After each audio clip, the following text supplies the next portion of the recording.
The polynomial function p is an odd function.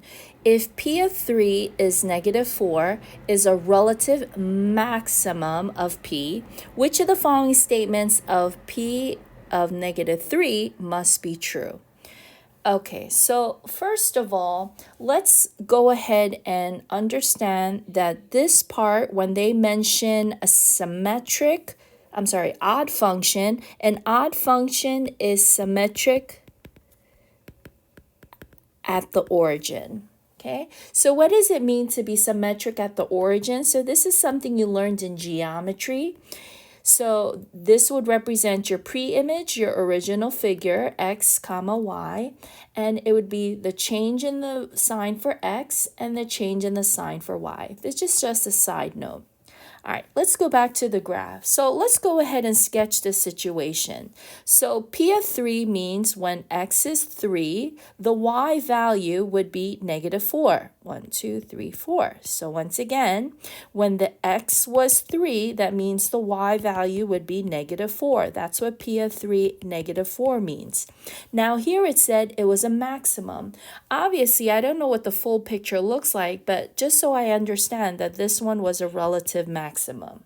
Okay, now when we have an odd function, we learned that last time it does not match.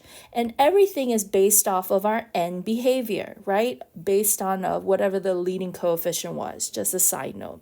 So at the end, it was a maximum, which means in the beginning, it's supposed to be a minimum because it does not match.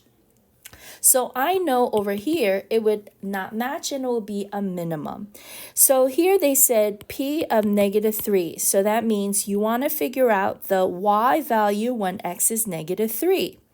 Now, if you look at the multiple choices, we already know it can't be the choices that say maximum because you know it does not match. It has to become a minimum since the end result was a maximum. And if I try choice C and D, so C is x is 4, y is 4, 1, 2, 3, 1, 2, 3, 4.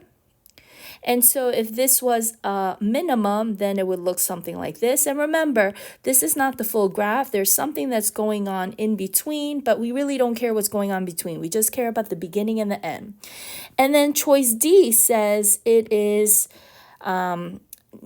x is -3 and then y is -4. So 1, 2, 3, 4. So it's like this. Now, if you look at the choice between the green color and the black color right here, the best option would be this one because remember, it does not match. And also, not only that, it is symmetric over the origin. So this is where the origin is, and this is where the symmetry will show. This does not work. So it is choice C.